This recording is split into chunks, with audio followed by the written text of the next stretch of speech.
organizar algunas consideraciones de esta pedagogía.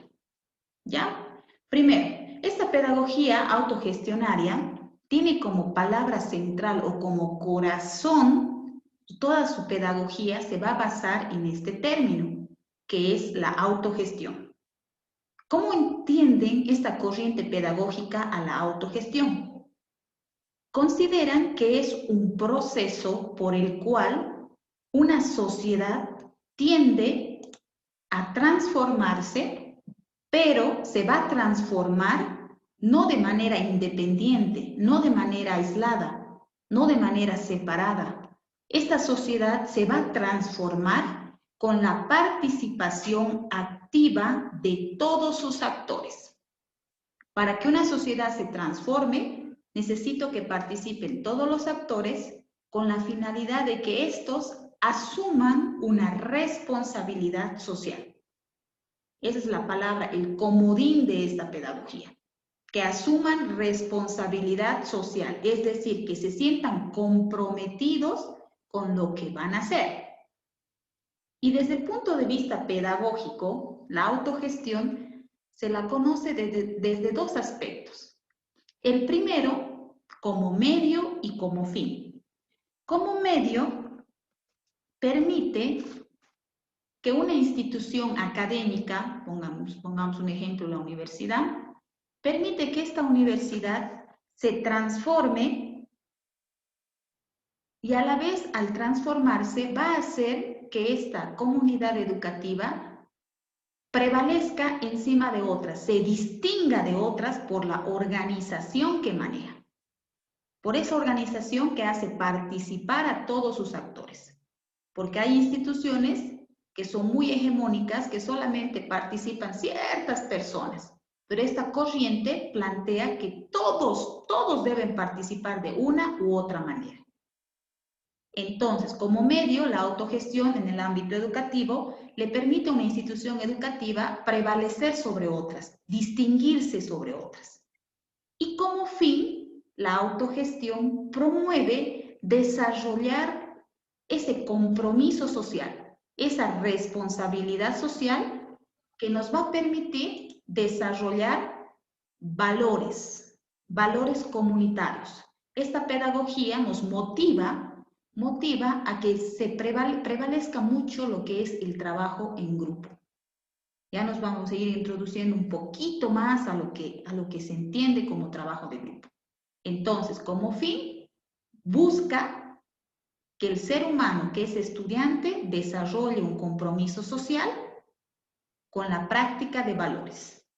Valores de participación, de respeto, de reciprocidad, entre otros. ¿Y el objetivo en sí?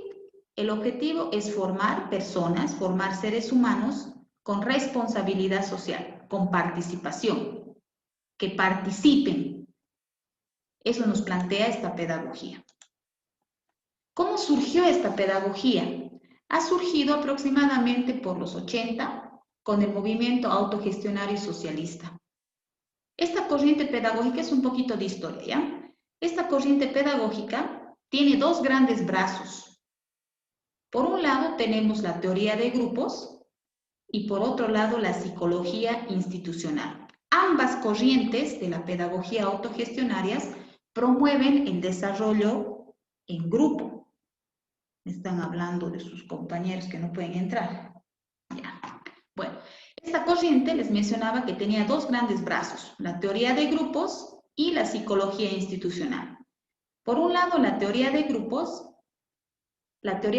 se descomponía en dos, la terapia social y las dinámicas de grupo. Cuando hablamos de la terapia social, era la capacidad que se tiene o que se tenía en ese tiempo de poder resolver problemas de la sociedad. Pero ¿cómo resolvían los problemas de la sociedad? Ellos utilizaban una técnica, ¿ya? Esa técnica se la conoce como los sociodramas o los psicodramas. Es decir, para resolver un problema de la sociedad, utilizaban técnicas grupales para solucionar ese problema. Y un ejemplo de esa técnica grupal era un sociodrama o un psicodrama. Ahora, Cuando hablamos de un sociodrama o de un psicodrama, estamos hablando de un relato corto, actual, por ejemplo, el tema del coronavirus. Vamos a organizarlos en grupos a nuestros estudiantes y les vamos a pedir a ellos que hagan una actuación corta, porque un sociodrama o un psicodrama es algo corto, que aflora un hecho actual, como es el coronavirus, y a la vez nos van a dejar un mensaje.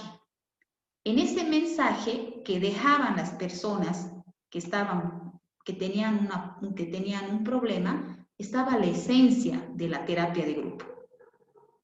También la terapia de grupo se basaba, cuando nosotros trabajamos en grupo, cuando ustedes decidan trabajar en grupos, sobre todo debe primar lo que es la empatía. Ponerse en lugar del otro. Van a haber estudiantes que hablan mucho, van a haber estudiantes que no hablan, y nosotros tenemos que lograr un equilibrio en ellos. Es por eso que esta pedagogía plantea la no directividad. La no directividad es entendida como ese proceso donde no hay quien sabe más y quien sabe menos, sino que hay un complemento. Hay un complemento, tanto entre estudiantes, tanto entre docentes, etc. De esa manera se plantea la terapia de grupos como la dinámica de grupos. Y por otro lado, esta corriente pedagógica ha sido utilizada y se sigue utilizando actualmente en los centros de salud. Ahí me van a corroborar sus compañeros, los que son del área de salud, con el tema de la psicología institucional, que plantean técnicas para curar enfermos psiquiátricos y lo hacen a través de técnicas grupales.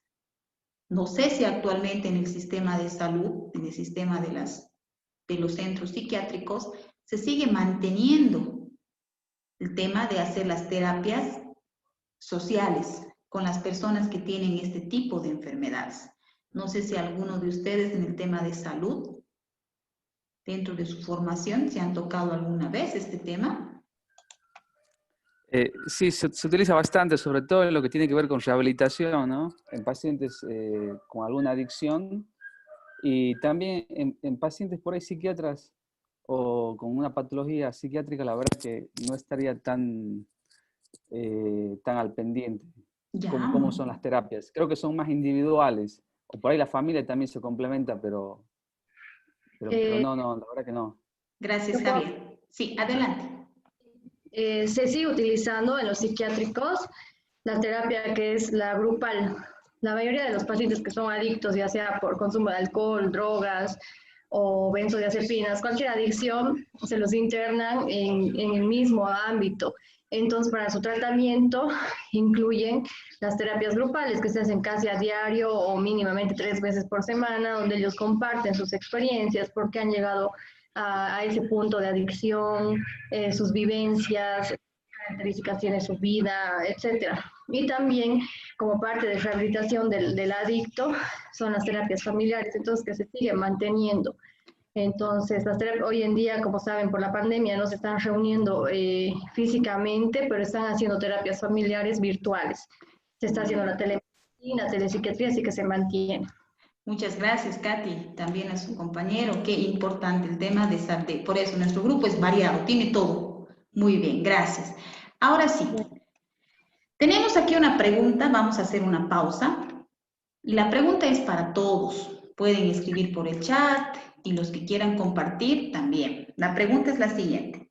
¿Consideran ustedes que en su área de formación, ya sea en el tema de salud, en el tema de economía, en el tema de ingenierías, etcétera, consideran ustedes que sería viable aplicar esta terapia de grupo? ¿Cómo lo harían ustedes?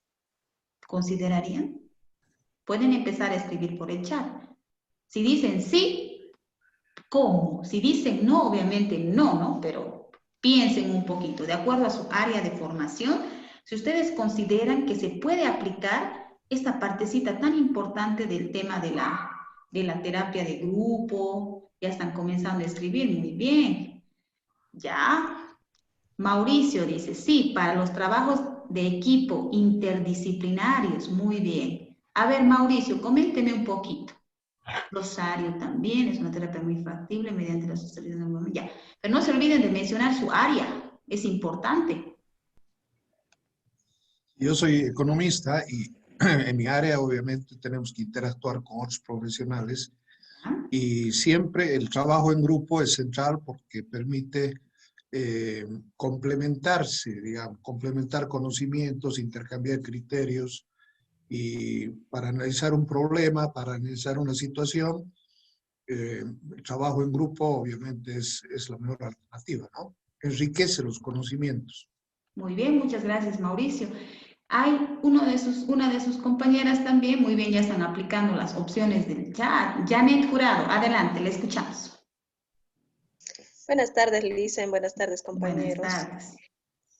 Yo soy abogada y la verdad considero que sería importante aplicar este tema para poder dialogar con los estudiantes, porque sabemos que el derecho se puede interpretar de muchas formas. Las leyes no se interpretan de una sola manera. Lamentablemente, hay algunos vacíos de los que los abogados nos podemos valer, por ejemplo, para plantear una estrategia legal. Entonces, es interesante plantear este trabajo en grupo. Muy bien, muchas gracias, Janet, excelente. ¿Alguien más desea compartirnos de manera, si no quieren escribir por el chat? Ya el chat nos ha inundado de información. Muy bien, Miguel Tapia dice, es importante, es recomendable ya que... Sí, adelante, adelante. Perdón, Lisa, hablando del área de la salud en la medicina, la verdad que el trabajo en grupo es fundamental, ¿no? Nosotros hacemos reuniones semanales, lo llamamos ateneos médicos, donde se analizan casos clínicos complicados para llegar a una determinada conclusión, ¿no? Muchas veces en patologías complejas. Muy bien, muchas gracias, Javier. ¿Alguien más? Ya me han hablado del área. En el caso de... Sí, adelante. Adelante, Liliana. Buenas tardes. Buenas tardes. Mil disculpas por el tema de la luz. Bueno, aquí estamos en Villamonte sin luz por la excesiva calor y los fuertes vientos con los que estamos. En realidad yo, analizando desde el área de la universidad, recuerdo que cuando pasábamos clases y digamos, nosotros tenemos, si bien es cierto, lo que eran las clases, como diríamos, con el único pensamiento que era del docente, muy pocas veces hemos hecho análisis de la aplicabilidad de las mismas teorías que nosotros estudiábamos. Y cuando hemos ido a enfrentarnos, o en realidad, a enfrentar la realidad en un trabajo, siendo de la misma profesión, teníamos criterios diferentes. Y ni siquiera hemos sido preparados para analizar nuestras diferentes posturas ante dar una solución. Por eso me llamó la atención este método de que, que sea, no sé si será la palabra, la autogestión, no sé si será la complementariedad de lo que, la visión que tiene la particularidad de cada uno, ¿no? Porque dentro de un mismo grupo, estoy más que segura que todos pensamos diferente, siendo de la misma profesión. Así es. Entonces, ¿cómo enfocamos una demanda de la sociedad? ¿Cómo la resolvemos? Entonces, tendríamos 5 alternativas, que si la consensuáramos sacaríamos seguramente la mejor, pero eso nos falta inclusive a los mismos profesionales, ¿no? Ejercer esa controversia que tenemos hasta en el pensamiento. Muy bien, muchas gracias, Liliana.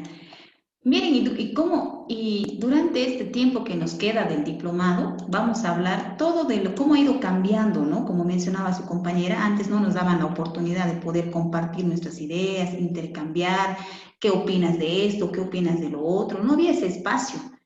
Pero a medida que vamos avanzando el módulo, estamos viendo cómo cada corriente nos va abriendo un poquito más para llegar al modelo actual, que es el modelo por competencias. Vamos a ver cómo ha evolucionado desde no participar a cómo exigimos que el estudiante participe. Por naturaleza el estudiante va a participar. Hay estudiantes así, que son pero tan, como les digo así, que motivan al docente a prepararse más, a buscar más cosas. Ahí, ¿ya? Ahora vamos a ver un poquito cuáles son las características del estudiante.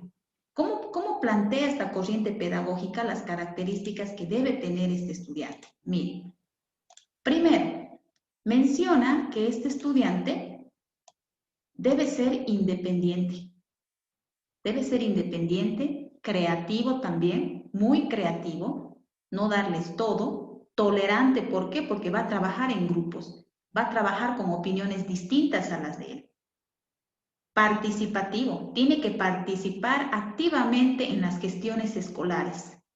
Un ejemplo, actualmente la universidad maneja lo que son las sociedades científicas de estudiantes, manejan el centro de estudiantes, que si estará bien o mal enfocado, solamente cada uno nos toca juzgar, ¿no? Pero es un espacio donde el estudiante puede participar de cierta u otra manera, por ejemplo, a los de la FUL, ellos participan en la selección de docentes, en la apertura de sobres. Si estarán bien encaminados, ya no nos toca juzgar, ¿no? Pero es una manera que van a participar ellos. Y sobre todo, el estudiante debe estar preparado para asumir responsabilidad. Que sea consciente de todo lo que está aprendiendo, le va a servir para transformar su sociedad, para transformar su realidad, que no sea un conocimiento muerto. Si yo aprendo el tema de robótica, me acuerdo, se me viene a la mente el trabajo que estaba revisando, si aprendo el tema de robótica, de todo lo que son sensores y todo lo demás, debo ser capaz de aplicar el tema de sensores cuando tengo un problema similar. Si no, el conocimiento no tiene sentido. Y también tengo que preparar al estudiante con la motivación. Ustedes deben ser capaces de motivar a sus estudiantes, motivarlos. Mucho más si tenemos materia a las 7 de la mañana, donde se nos están durmiendo, o tenemos materia a las 3 de la tarde, cuando después del almuerzo nos quieren dormir, o a las 7 de la noche, cuando salen del trabajo.